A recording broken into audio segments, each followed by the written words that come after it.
Bill Green, Executive Director of the Maine Sports Hall of Fame, and I want to welcome you to the second session of our first webinar. And the first hour was wonderful, featuring Joanne Eubanks of the Red Claws and Celtics and Allison Feaster of the Celtics. And they had some great perspective, and I can't wait to hear these two because they're two of my favorites. Amy Vachon, the UMaine coach, will be speaking with former UMaine coach, Michigan State coach, Duke coach, Joanne McCallie. And Joanne's an author again. She's about to publish her second book, and we're going to find out more about that book as we go on. But I'm going to throw it to our moderator, Tom Caron, graduate of Lewiston High School in St. Michael's in Vermont, one of the most recognizable people in New England sports. Started at a small newspaper in Vermont, came to Channel 13 in Portland, and then went on to the Maine Mariners, where he became and remains one of my favorite play-by-play announcers. He left the Mariners to work for Nesson, where he filled many roles and still does, including, I think, the gold standard, the pre- and post-game host for our beloved Red Sox. He's earned many awards and honors, including 3 Emmys, and has been inducted into the Portland Pirates Hall of Fame. And it's a pleasure to introduce Tom Caron. TC? Bill, thanks so much. I'm not sure it felt like the gold standard this year when we had our worst season in 55 years, but there have been some good runs along the way, so we'll dwell on those. It was a great first hour. Thanks to the Maine Sports Hall of Fame for putting this together. Thanks to all the students and classrooms who are joining us today, or for those of you watching later on tape. Just some great topics, and this will be a good one too. We've been talking a lot about breaking down barriers and how sports can help that, and this is going to be a great hour as well. You just heard Joanne McCallie and Amy Vachon joining us. Joanne, one of the best basketball players in the history of the state of Maine. Maine's first female parade All-American when she was at Brunswick High School, and then went on to Northwestern University, a 4-year starter, an academic All-Big Ten selection. She went on to be an assistant coach at Auburn before becoming a head coach at the University of Maine, where she rebuilt the Black Bear program. 7 consecutive 20-win seasons, 6 straight trips to the NCAA tournament, went on to Michigan State and eventually Duke. 28 coaching career with a 646 win, 255 loss record. We'll have you do the math later as a test. Joanne is about to publish her second book called Secret Warrior. Joanne, thanks for being part of this today. Thank you, Tom. And I just want to thank Bill Green for organizing this and giving us his leadership and the Hall of Fame as well. So it's a privilege. And to be with Amy is just, I'm sorry, that's totally cool. To recruit Amy, to know her family. Amy is responsible for the growth of UMaine women's basketball, not as a head coach only, but obviously as a player. And she was our point guard that defeated Stanford in the NCAA tournament. I could go on, but I'll let you introduce Amy. Thanks, Joanne. That win over Stanford is so memorable for so many people. Amy was one of Joanne's top players, one of the top players ever at the University of Maine, coming out of Coney High School at Augusta, where she was a 2-time Gatorade Player of the Year, winning 2 state championships and All-State 4 times, so all 4 years at high school. And at UMaine, she became one of the all-time assist leaders in college basketball, still holding Maine's single-season record with 254 and 759, the latter still a conference record. While a player, she went to the NCAA tournament 4 straight years and was on the floor for that win over Stanford in an unforgettable tournament victory. Now head basketball coach at the University of Maine for 3 years. Another amazing win-loss record, 66 and 31, but 40 wins and only 8 losses in conference tournament play. 2 NCAA tournament appearances, and I have no doubt they'll be ready to play when they finally get allowed back out on the court. Amy, thanks for joining us today. Thanks for having me. And it is really cool to be here with Coach Plum. It's so funny because in quarantine, there are a lot of things that you did. And one of the things I did was watch some of my old games from college. And I'm like, I was not good. Like, if I was my coach, I would have throttled me. So it's really cool to be here. You listen to that, but oh gosh, I look at some of those and I'm like, geez, I don't know how we made it, but we did. So we did. You've both had great success, and we want to talk about trying to encourage the next generation, the next wave of girls, young women, to become head coaches, right? But let's start with your journeys, both of you, and you can kind of build on what you were just talking about. Joanne, maybe you start. Just, at some point, I don't want to say at some point, you were probably always a great player. at some point, somebody probably recognized that you had a knowledge of the game, a head for the game, an understanding of the game. Amy, same with you. Your father was a coach, obviously.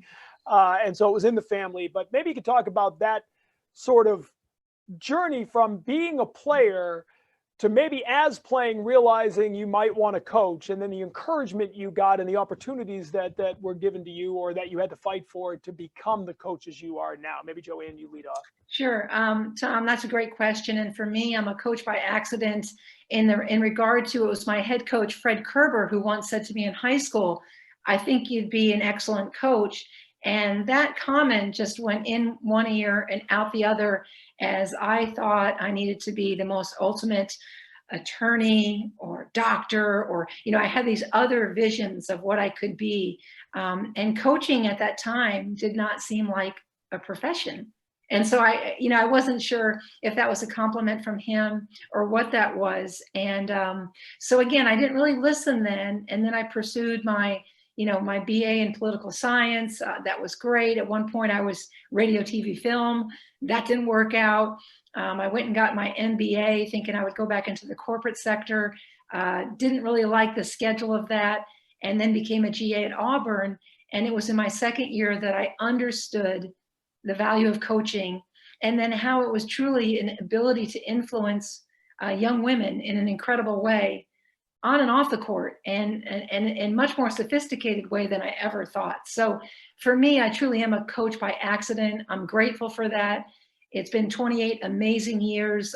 I may coach again at a different level or anything. I'm not sure. I'm wide open there, but I'm enjoying writing right now and trying to share some stories that way. So I just think coaching is it's a way of life. It's not a business. It is a 24/7 kind of experience.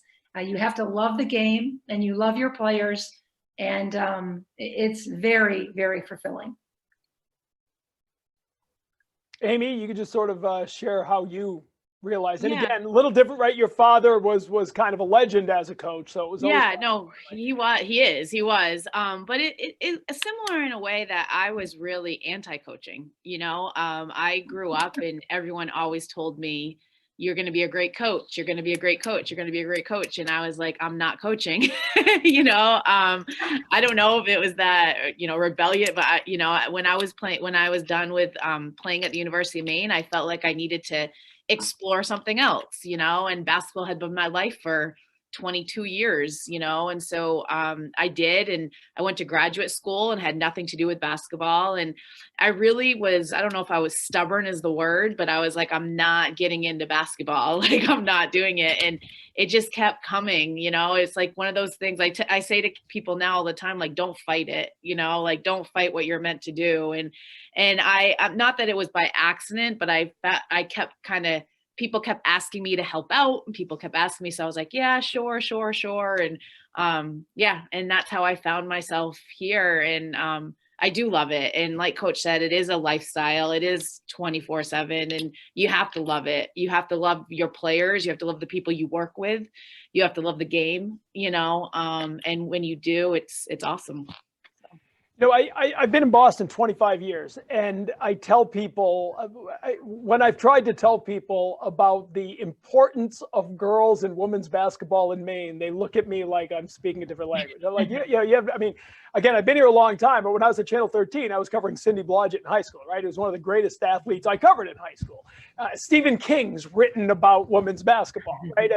And so you would think that Maine would sort of be this progressive, leading the way, and yet here we are, as Bill said at the beginning, 21% of girls teams are coached, women's teams are coached by women, right? By men are by far and away the predominant coaching group for women's basketball. How do we change that? I mean, it's a simple question. It's the question of this whole hour, but why hasn't it changed? I was stunned when Bill told me that a couple of days ago. Yeah. Well, I think it is changing. I think that obviously women in sport and Title IX and the pioneers that came before us, so there was many women in coaching.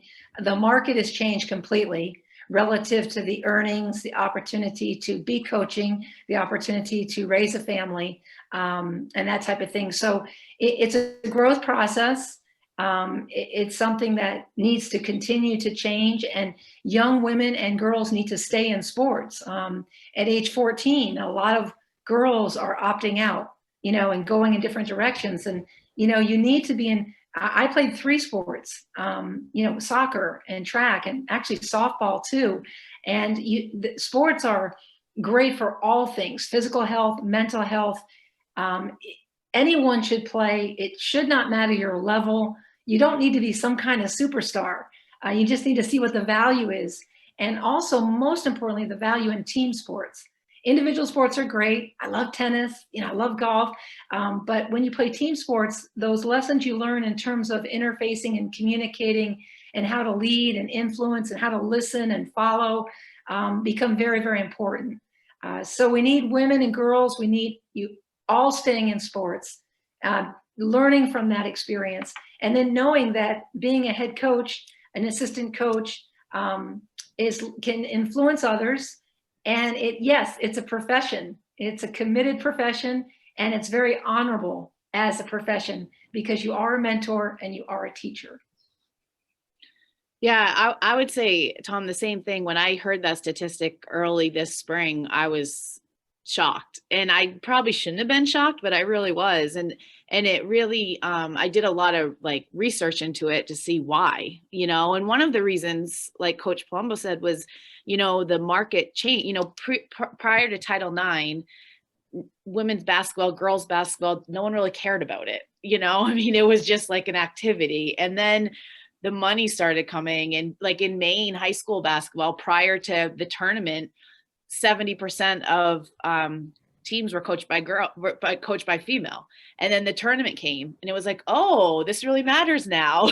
And so, it kind of opened up where males were like, oh, this might be cool. But I think a lot of it is knowing that, like Coach said, it is a profession, and knowing that you can do it, and seeing people who look like you. That's what, how many times when you are growing up, do kids follow what their parents do? With the professions, that's what they know, that's what they see. And so when you can see a female, if you can see an Allison Feaster working at with the Celtics, if you can see a female coaching, it makes it more real and it makes it more possible. And so I think there are a lot of females.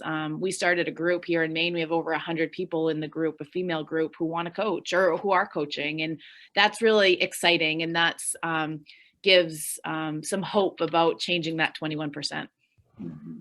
Joanne, you mentioned something before. You don't have to be the best player on a team to become a coach. In fact, we could have that discussion, right? Larry Bird always said I was an awful coach because they weren't Larry Bird, right? I mean, I always find, and we talked about this a little bit in the last hour, that, I knew at a young age I wasn't going to play professional sports, right? But I wanted to find a career in sports, and I've been able to do that. There's a lot of ways to do that. Coaching is one of those. If you have a mind for the game, if you love the game, the team aspect of it all, you might be a really good coach, because sometimes the kids who have to work the hardest to get the most out of their game probably are able to pass that on, right? I mean, I've heard a million stories of the Red Sox over the years about lousy hitting coaches because when they were great players, it was see ball, hit ball. Well, for the mere mortal, there's got to be more to it than that, right? So maybe you guys can talk to that a little bit. That you don't feel just because you're coming off the bench and playing a little bit on your team, you can't be a coach.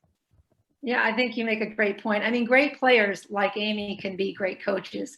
But I think sometimes too, just any player, any person paying attention to love the game and to love whatever sports they're involved in. And I also want to say, for the record, coaching is coaching and basketball is basketball to me. I've been coaching guys when I do Nike clinics, and that is hilarious in terms of the different kind of referent power I have with these guys, telling them what to do.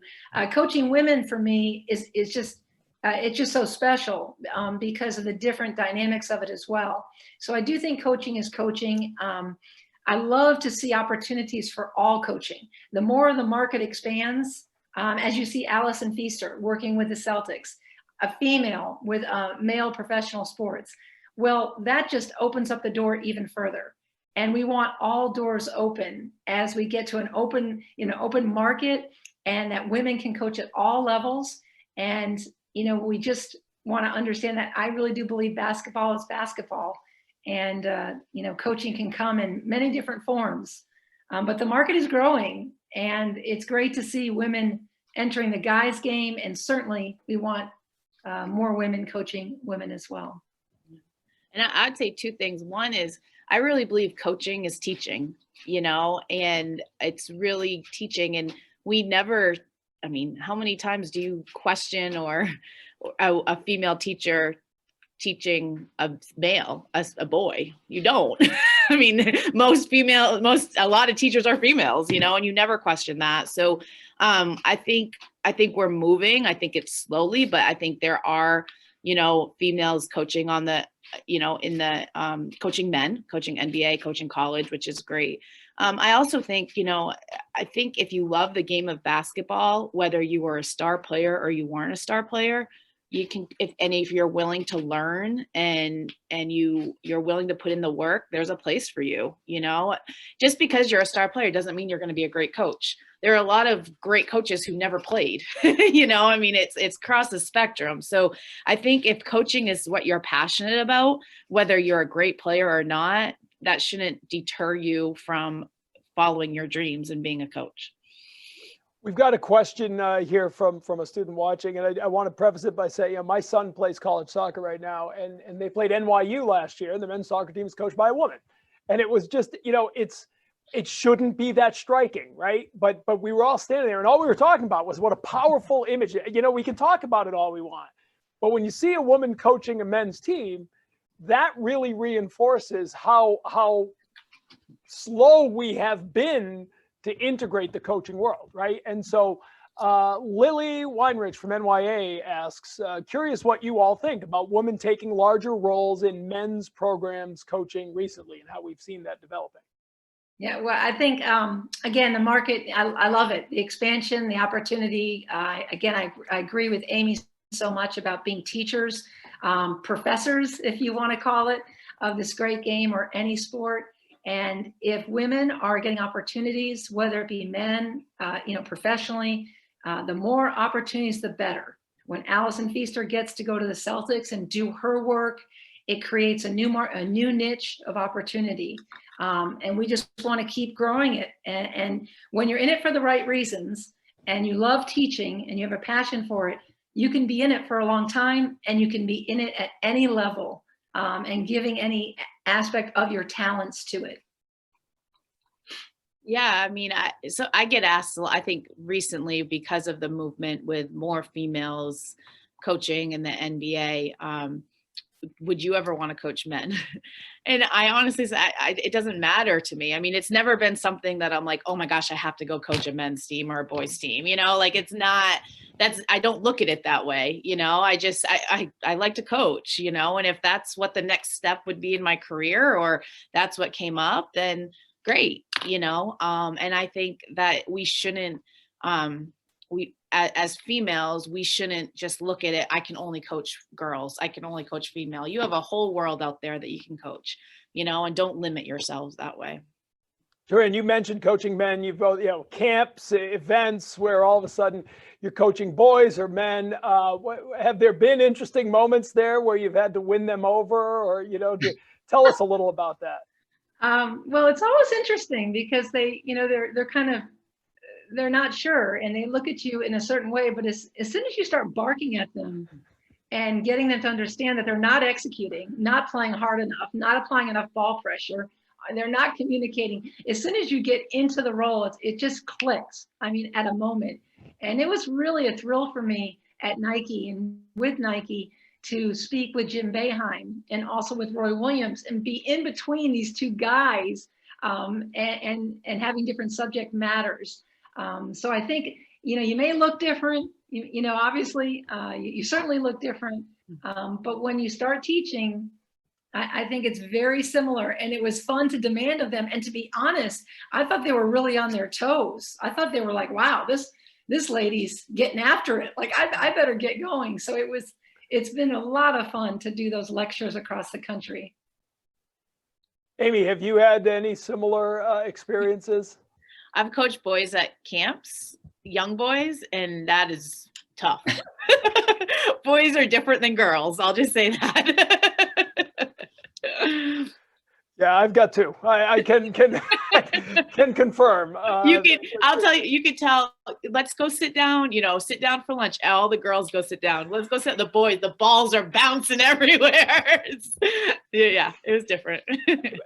Especially at the young age. Yes, the difference is it's more that, right? I mean, it's more getting them to buy in. It's not about listening to you per se. It's about listening, period. At least in the case of my two kids. I can't speak to everybody else. Absolutely.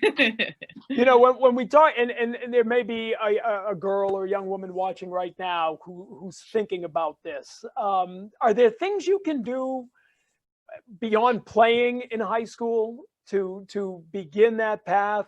Can you coach younger kids, age group sports, anything like that? Like, what can you be doing now if you're a sophomore in high school to maybe someday be a coach? Well, first of all, if you have any classes that you can take relative to psychology or sports psychology or anything related to leadership. I mean, leadership is a lonely experience. And as head coaches, we've all understood how leadership can be lonely. You have to learn to listen with it. Public speaking courses where you can represent yourself and communicate ideas. Academically, there's a lot you can do to expose yourself. You can volunteer. There are church leagues, there are other leagues. You can just use your time and try to mentor and shadow other coaches. Most coaches I know, if they're asking, can I shadow you? Can I come to practice? Can I see what you do? Most coaches get really excited about that, to share the craft and to talk about it. So I think there's a lot you can do. Reading different books, reading different personalities, but you have to get comfortable with yourself. If you're going to be a good coach or an excellent coach, you have to be comfortable in your own skin. You cannot mimic somebody or try to be somebody you're not. That authenticity comes from a lot of different things, and also some toughness. I remember in high school, an English professor told me, well, Joanne, there's one thing that's really good about you. You're not afraid to be wrong. And she wrote that on my college essay. And I thought, my gosh, that doesn't sound like a compliment, that I'm not afraid to be wrong. And it took me a while to digest that. But that kind of tough skin and understanding that you just got to be able to handle a lot of different things, good and bad, and have great leadership skills to do it.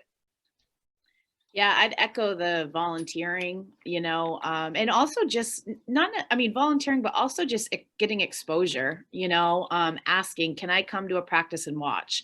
Can I come to a game? Can I come into a locker room? And I would put this out to anyone who's on the call right now. First, we have, for females, even if you're in high school, if you're really interested in coaching, you can email me and we can put you part of that female coaches group. There are people who aren't coaching right now who want to coach, but absolutely you can be a part of that.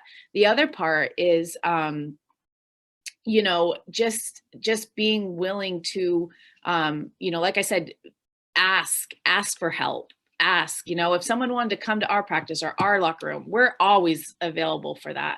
But that can be hard for a lot of people. We're far away, especially, COVID's a little tough too right now, but, but in general, in every community, there's usually a high school, a middle school, a youth league. Just get involved. And like Coach said, you have to be yourself. So one thing I really enjoy is watching other coaches and seeing what I would do, what I like from that coach, or what I would say, that might not work for me. You can't, you can't copy other people's personality and authenticity. You have to be you, now you can copy other people's plays and that kind of thing. That's great. But as far as who you are, and you have to learn that as you go, is Coach the same coach she was this last year as she was when she was 29? Probably not. I'm not the same coach I was 4 years ago. You just grow and you learn, and I think that's important. And I would like to add part of the reaching out. Coach P, I can be reached at Joanne McCallie@gmail.com. I've entered into this sort of consulting role, it's very easy for me to email back or communicate, or if somebody does email me, to offer contact information. So we are available, as Amy is talking about, not only current coaches, current great coaches like Amy, or someone like me who's taking another path at the moment. But coaching is my passion, and I still consider myself Coach P. I will never consider myself differently. Even as an author, it's Coach P. It's just what you are, and I think you're a coach all the time. I think it's hard to take the hat off. I think it really is hard, because you enjoy trying to help people and influence and grow them. I want to follow up on something you said before, Joanne, because I used to get almost the same note from my teachers, except they did it short. Mine just said, "You're wrong." Not that your friend just said, "You're wrong." So I don't know if that is the same message. No, I do want to follow up on what you were just saying, though, because you say you can't copy someone else, but you can absorb from the coaches, right? I mean, we all, but as athletes, when we played in high school, we had coaches and went on to college, and coaches we liked, coaches we didn't like, things within each coach that we liked and didn't like. I've always thought at the professional level, dealing with baseball mostly, but hockey as well, that most of those coaches and managers will tell you who they are today as a coach is bits and pieces of all the coaches they've played for. Is that fair? Yeah, I think it's very fair. I was reading Coach K's books back in the day when I was a head coach at Maine. His books were just coming out then. I had a chance to work with Tara Vanderveer from Stanford with USA Basketball. There was more to take there. Of course, I had an amazing run alongside Tom Izzo. There was going to his practices and more to absorb there.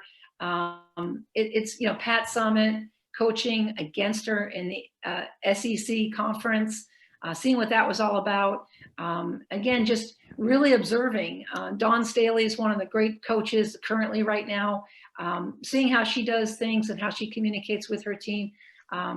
Again, you're ever changing, and you can't ask your team to get better as people and players if you're not willing to get better as a person and a coach.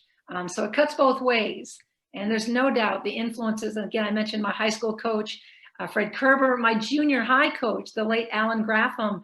I mean, he taught me how to shoot the basketball, and that's a pretty important thing.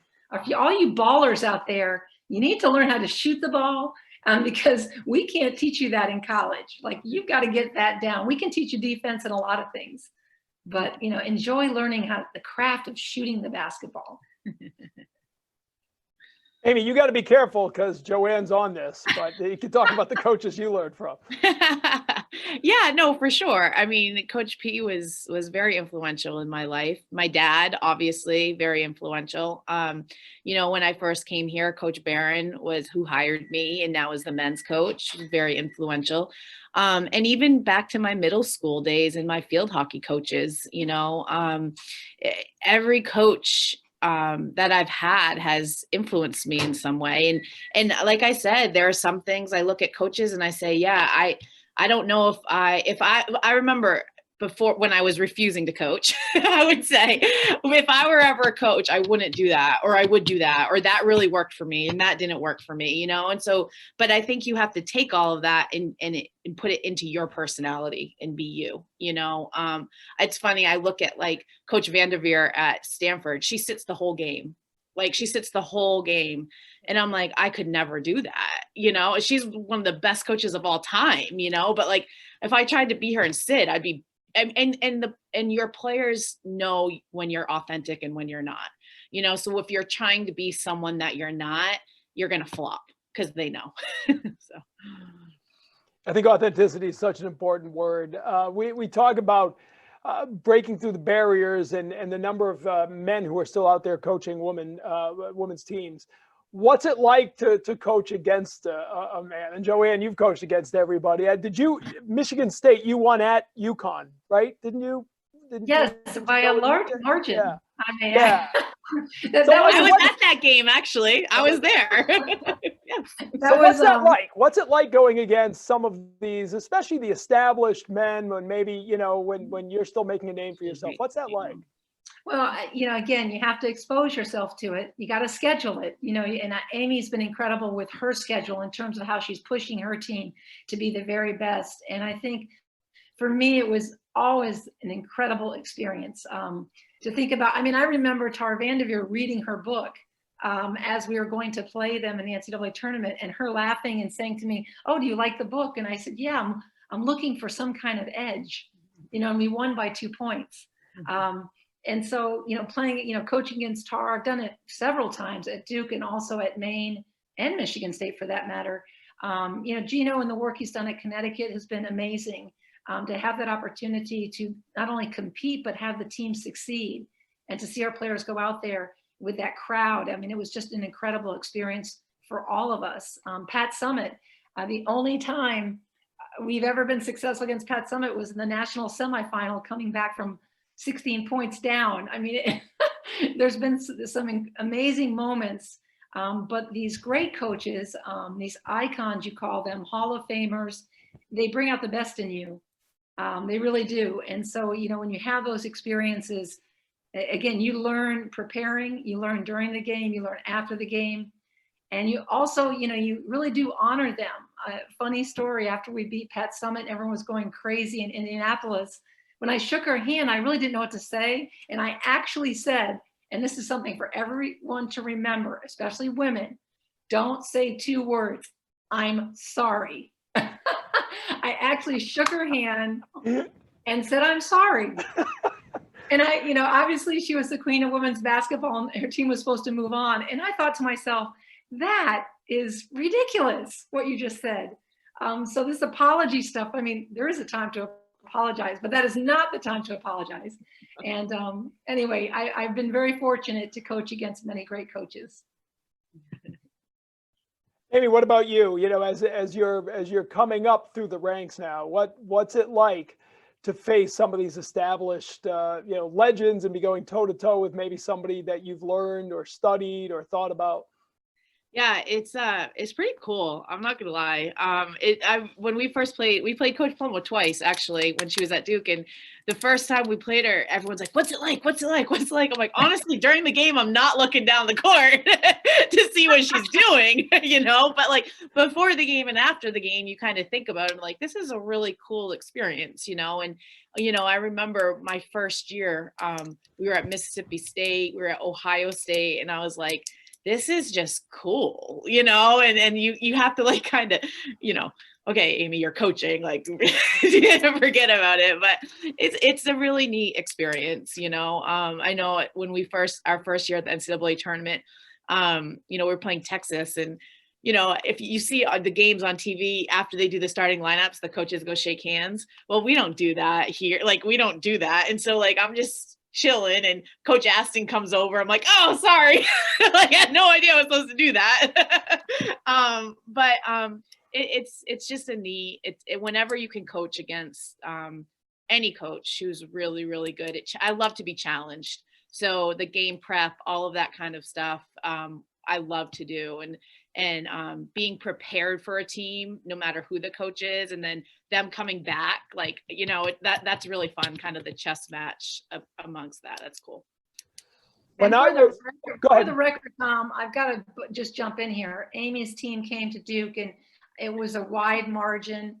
And then of course we came to Maine and they were 1 bucket away from winning that game. And boy, was that mixed feelings. I have to, there's a couple of times where I have been uncomfortable and I have to say to myself, I'm not doing this again. Coaching against your former players or former assistant coaches is brutal. And I've done it enough. And I thought, I can't do this again, because you do have, you're trying to compete and being in front of it. You love those Maine fans. It was so many fans were there and support the women. So that's a whole nother concept, is to coach against formers. And I've done well, but barely. I mean, with Albany, same thing. It was 1 shot away. So again, that's a new experience when you get old enough to do that. You can say you're sorry now if you want. This could be your chance. I know Amy, upon beating us, would not have said, "I'm sorry." I would not have. No. Let's talk about that. Let's talk about you, Maine, a little bit here, because you just mentioned you've both been so instrumental in building what is such a great program, and in so many ways And again, UMaine isn't Duke. UMaine isn't Ohio State. UMaine isn't UCLA. Okay, but within that universe, it's the Division I program of the state, and it has built such an important program to lead the way for girls and women playing basketball in the state. I know you both take that very seriously in your roles, and Amy, your current role still. But just talk a little about what that has meant in your eyes to the growth of the sport. And again, as we're talking about girls wanting to become coaches, maybe what growing that as well, but really just growing and raising the platform of girls and women's basketball in the state of Maine. Well, I know that, it's been pure joy to be a part of it for me, to come back to my home state, to be with so many supportive people, to recruit great Maine players and also players from different places and states. We always had the dream to dream big, to never limit ourselves to what we would try to do. All the players I was able to recruit had that same mindset. Nobody looked at Maine as a mid-major, just as a school to compete, a great school in a little bit of a tough location. That was a harder recruiting situation, but committed people aspiring to the highest level, beating Alabama in front of a sold-out crowd when they were 9th in the country. Just so many different experiences that we want young Maine people to believe and understand that they can do anything they want. There are no limits. You can choose to be in Maine and stay in Maine, as I did for 8 years, and then go about what you want to do, or you can be in Maine forever. But the reality is there's enough challenges and opportunity for the highest level in Maine. You looked at Brett Brown as he was an NBA coach. There's just so many opportunities that you need to understand that. And we can't have any of this idea, well, I'm just a kid from Maine. I'm proud. I'm just a kid from Brunswick, and I like to say that because I like Brunswick. But none of that matters. What matters is what's in your heart and how you apply it. And that's something to always remember, being from Maine. And I talk all over the world about being a Mainer, and I couldn't be more proud to be one. Yeah, I get it all the time at Nesson, right? Anytime there's somebody playing, any Mainer playing baseball, we had Flaherty out of Vanderbilt playing for the Orioles, and he'd hit a foul ball, and I'd put it in the highlight reel, and Jim Rice would roll his eyes. Here we go with the Maine guy again. But there is, we're all from Maine. Everybody here is from Maine, and there's a pride in that. But Amy, right now, what you're doing at the University of Maine is so influential, and I know you guys take that very seriously as far as the growth of the girls' sport and the women's sport in the state. Yeah, it is huge. And I would echo what Coach P said.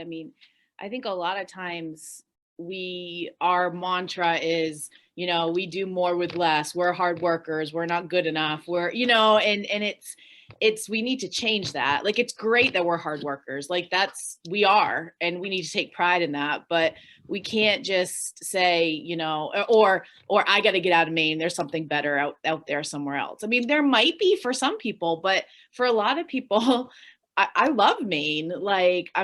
It's the people. You're not going to find better people. I've been all over the world. Coach P's been all over the world. We've been to all kinds of countries, all over the United States. And the one thing when we recruit players, when they come on visits or they come here, that's what the people here are so nice. They are so nice, and they support and they care. And that's really important, especially when you're choosing where you're going to live, where you're going to spend your life for the next 4 years. You want to go to a place where, first of all, it matters. Women's basketball matters at Maine. Girls basketball matters in Maine.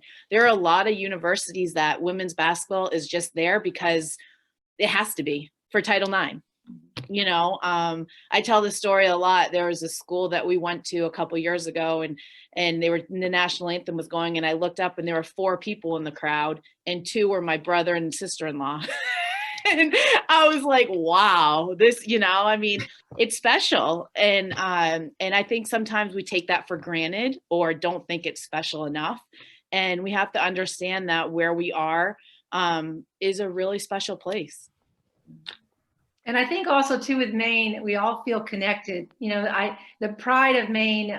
It's not it's a small state relative to population, But I think we're a selective group of independent, interesting thinkers, and that pride needs to follow you, whether you choose to stay in Maine and enjoy that experience or choose somewhere else. You know what, it just, you know, and I'm not, my kids were born in Maine, in Bangor, both of my children, and it's really one of my proudest things that they are true Mainers. Since I was not born in the state, to have them be true Mainers is something that I really love, that gift, and passing that on to them. See, sadly, I'm the exact, my father till the day he died won't forgive me that my two sons were born in Massachusetts. It's like a stain on the Caron family. They will always be from away, even if they move back and live the rest of their days in Maine. You know, it's funny, we'd mentioned this the other day when I was talking to Bill, is one of my producers was a great women's girls basketball player at high school and college, Justine Porovelis, who played at Bowdoin. Yeah.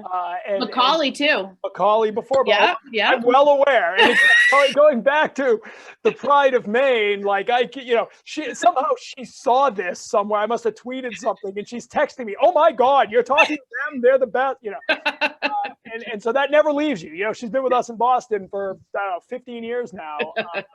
And anytime I see her, we immediately start talking about Maine and whatever's going on back there. I do want to open it up. We've had a few questions in. We've got about maybe 10 minutes left. So if you're watching, love to get a question or two from anybody who's got a question. One question I had, to go to the Q&A on the bottom and then click that to add your question. One question I would ask you both about was losing, right? I mean, when I was the play-by-play of the Portland Pirates, and it was the first time I'd been at TV for a while, but it was the first time I was really like in with a team, right? I'm on the bus. I'm living the life of a professional hockey team. And Barry Trotz is our coach, who's gone on to be one of the best coaches in the NHL. And he was talking about the owners of the team. And he said, I'm really impressed by them because they'll come down to say hello even after we lose. Mm-hmm. And I'd never thought about losing in that way. And one of the things I've really learned, baseball especially, no sport are you better at compartmentalizing a loss than baseball, because you got 162 games, you're going to lose a lot of them. And guys don't leave the clubhouse until they've been able to sort of put the loss away. And I'd been mostly a hockey guy before getting into baseball, and it would drive me nuts. Like, we'd get on the plane and everybody's happy, go like, you lost. How can you, but you couldn't survive as a baseball player without being able to move on. Which brings us back to the head coach. It's not always that easy. And yet, how do you deal with that? Because if somebody's watching this and thinking about being a coach, I'd love to think you're going to go undefeated for life, but probably you're not. Right. How do you learn to deal with that? Because if you can't, you're not going to survive, right? Yeah, I mean, I think the losses stick with coaches. I do believe that sometimes. And basketball is a game of mistakes. And I know that me and Amy, watching film and dissecting, but we do the same win or lose. Win or lose, you dissect that film. And I like to refer to a quote here. It's we win, I lose. And what I mean by that is when there's victory, it's everybody. It's a plural. Everyone played their role. It's a beautiful thing. The I lose thing means that everybody takes full, accountability. What could I have done? I might have played 20 minutes. Maybe I played no minutes. What could I have done better in practice? What could I do better for the team? So I think there's a strategy and a philosophy that a coach and a team must feel, so that, losses are tough and they have to hurt. Another favorite thought, those things that hurt instruct. If something is hurting, it's trying to tell you something and it must be dealt with. So, that's the beauty of sports, learning, you get knocked down, you get back up. And when things go well, you learn how to be humble and grateful. Sportsmanship obviously matters greatly. And, that's just the lessons of sport. Yeah, I was very fortunate growing up at Coney, even at Maine. We didn't lose a lot. So I was never a great loser. And then I came here my first 2 years and we were rebuilding this program. And I remember the second year, I think we lost like 16 games in a row.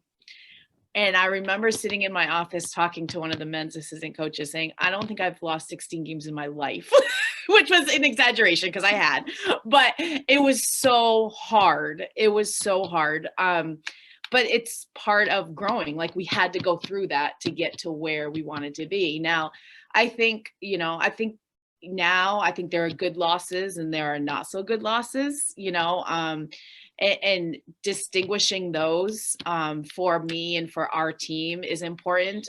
They understand that we have a group of young women who are super self-aware, which is amazing. And they understand what's going on. But it can be tough. I mean, when, the hard part is when you have a game and you have a recruit and you lose the game and then you have to turn on your happy face and say, hey, well, sorry about that loss, but let's go to dinner. That can be hard, but losing's tough. But I think, if losing isn't tough, then that losing is tough because that means you care. That shows that it really means something to you. And if it doesn't mean anything to you and you get used to losing, that's not great. We had a question and I lost it because I'm technically challenged, but she said, what are the first steps? And you guys kind of touched on this before, but somebody who's thinking getting into this, and I speak to a lot of kids who want to get into broadcasting or sports broadcasting. And you guys kind of mentioned this before, but I always say, don't be afraid to reach out, because every one of us doing this and doing what you do, somebody was willing to help me at the beginning of this, right? I didn't just get a job on TV, right? There were people who were professionals in the industry, whether I was working as an intern or just reaching out to people and asking them for criticism. Can you look at that? Gary Thorne, right, from Maine, great, and I played the Maine card, but I got him to look at some of my play-by-play. And he was on ESPN and doing the Stanley Cup Finals. I never expected to hear back from him. I get this nice letter back, sort of, giving me some great advice and criticism on my tape and what I could do to get better. And I think he told me to get out of the business, but I didn't listen to him. But no, the point is, I think we're all willing to pay it forward because somebody helped us at the beginning of it. I feel the same way about coaching. Is that fair? Yeah, I think that's fair. And habits, develop great habits in everything you do. Habits are permanent. Nobody's perfect. I think you have to be a go-getter. I mean, this is going to sound funny, but make your bed in the morning. Take charge of your life. You have to be a person that's going to do that if you're going to lead others. You have to be fit to lead. We talked about courses that we can take. We talked about mentorship, seeking out mentors. They're there. And you've got to make that effort. So there's so much you can do in high school, and pay attention. Like Amy said, there's some great coaches and maybe some coaches that you don't understand. Don't try to be a big evaluator. Just look for things that make sense, that can teach you, and then continue in college. But it's broad-based, the education. You don't have to be a certain major to coach. You can be anything you want to be. But seeking out the mentorship, I think, is just so important. Yeah. And follow your heart. Like if coaching is something that you want to do, don't let anyone tell you that you can't do it. And don't let anyone tell you that you're too young. You're in high school right now. There's a place to coach, you can go to the local Y, and even if it's individual, there's so many things that you can do. And don't be afraid. Read, like Coach said, read books. There are so many great books out there about coaching. I think Coach P has one coming out here soon. I don't know. Shameless plug. Amy is in the book, by the way. Amy, so you gotta read it in the book. So yeah, every Mainer, it should be a requirement for every Maine junior high and high school. I'm just saying, if you have some influence that way, make it part of the class list. The summer. Yeah, absolutely. It should be part of the required reading. Yes. There you go, Bill. I think you get Maine Sports Hall of Fame behind this. Can't you make it required reading? You betcha. We're going to do that. And that book will be out on December 16th, and it's called Fierce Warrior. Well, it's actually the advanced copy is December 16th, and the actual publication is February 16th. Okay. And it's called Secret Warrior. Ooh, secret. Yeah, so there's some mysticism there. Is Amy really in it? What's that? Is Amy really mentioned in it? Well, no, Amy is in this book. I mean, without question. So are some other student athletes as well. But I don't want to tell everything. What was she like? What was she like to coach as a player, Joanne? Sorry? How was Amy to coach? Oh gosh. So coachable, easy to coach, always listening, great ideas, knew the game. No, I'd call Amy a low maintenance student athlete. You got your high maintenance. And by the way, all of you out there listening, you do not want to be a high maintenance student athlete. So Amy was a gift. Amy was a gift. And boy, we had our moments. We had some very interesting moments. And it's just so much fun to read. Maybe in the book. I don't know. Yeah, in the book. It's in the book. That's a really fun way to sort of wrap this up. I'll let you each sort of get. I mean, we said a lot of it, but you know, the bottom line here is that we've got sophomores, mostly high school students watching right now. Any advice to them?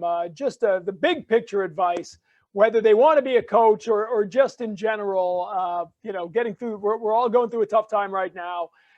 Everyone's dealing with this differently. We'll get through this. I keep saying I'm looking forward to precedented times because I'm really sick of unprecedented times. But maybe a little advice here as we wrap it up. Well, I would just say choice, not chance. You know, choose to become a champion in life. It's been a mantra that I've had in all my days as coaching. And all it means is make the little choices. And in this era that we're in right now with the pandemic, just keep making little choices to move yourself forward.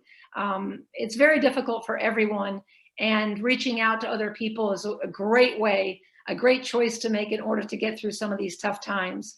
But you know, follow your passions in life, but do feel that you're in charge. You know, don't let life go to chance. If you're getting very bad grades, you're letting life go to chance. Make the choices for great things, and don't be surprised what happens. Never be surprised at all you can achieve. Yeah, and I would just say, you know, I spoke to a group, I guess, last week of high school students, and I just can't imagine what y'all are going through during this time. I mean, if one of my sports season one of my sports seasons was taken away when I was in high school, I don't know what I would have done. You know, it's a really, really hard time for everyone, and especially you all, especially not being able to see your friends every day, you know, having to make choices. It's tough. And so what I would say is to focus on the things that you can control. You know, there's so much in our lives right now that we can't control. And that's really frustrating. And that's really, really hard. So that's what we talk about with our team every day. The choices that we make put us in a position to be able to play. Now, will we play in a game? I don't know. We might not be able to control that, but we can control the part that we put ourselves in the best position to do that. So focus on what you can control and take it day by day. And like Tom said, we will be done this at some point, but we don't know when, which is a hard pill to swallow. And just take it day by day and focus on what you can control. And if you do that now, and you do that in your life in general, I think you'll end up being a pretty successful person and a pretty happy person too. And if you duck down just a little bit, Amy, we can see lift, practice, practice, practice. Yeah. So, yeah, there are things we can control. Yeah, There are. Right? Is that you shooting in the Stanford game, Amy? What's that picture behind you? Oh no, I don't have. This is from one of. I can't get it to you guys. That's from our American East Championship game a couple years ago. Yeah. Awesome. And I want to add one more thing. Oh, I'm sorry. Another championship game for Amy, but I do want to give a reminder to exercise. Okay, for goodness sakes, I don't care if you're an athlete or not an athlete. Your mind needs it. Find a way. I don't care if you're jumping rope, walking down the street.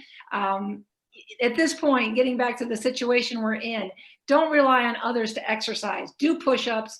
Find a way. You will feel better, and it's more important than ever. Yeah, See, there's my coach coming at me again. Never leaves. Yeah, my dog has never gotten so many walks as she's getting right now. So yeah, get out there. Guys, thank you so much. This was a really cool hour. We appreciate the insight. And again, like they said, anybody thinking about it, don't be afraid to reach out. They're there for you.